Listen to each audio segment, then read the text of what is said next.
Educar 2014 marca a chegada da editora Segmento ao universo dos e-books. Durante a feira nós vamos lançar 3 títulos. O primeiro deles é baseado no acervo da revista Educação.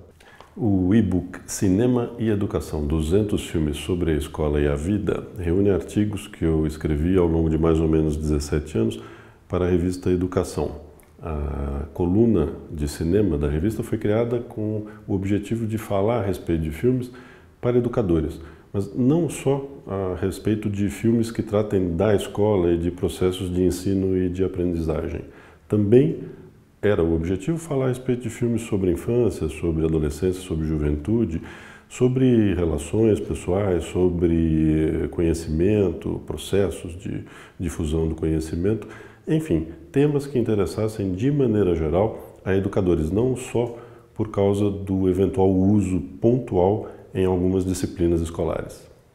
E o outro é o Figuras da Linguagem, do Luiz Costa Pereira Júnior, que é o editor da revista Língua Portuguesa, que reúne 20 entrevistas das mais significativas feitas desde o lançamento da publicação.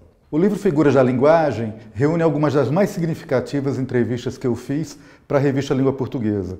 Lá a gente reúne Saramago, Milo Fernandes, Tatiana Belink, Mia Couto, figuras que são dentro da área de literatura, dentro da linguística, como a Taliba de Castilho, Maria Helena de Moura Neves, mas reúne muita gente que parece que não é da área de linguagem, que não faz reflexão da linguagem, mas faz. Você tem Paulinho da Viola, você tem Humberto Werneck, você tem um monte de gente que reflete a linguagem e a língua portuguesa em particular.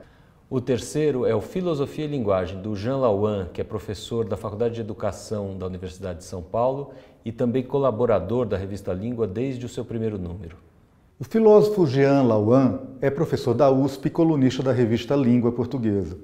Ele reuniu algumas das suas contribuições para a revista no livro Filosofia e Linguagem, que pega todo o fato do cotidiano brasileiro, a vida cotidiana brasileira, e olha o aspecto de linguagem que tem e tenta entender à luz da filosofia.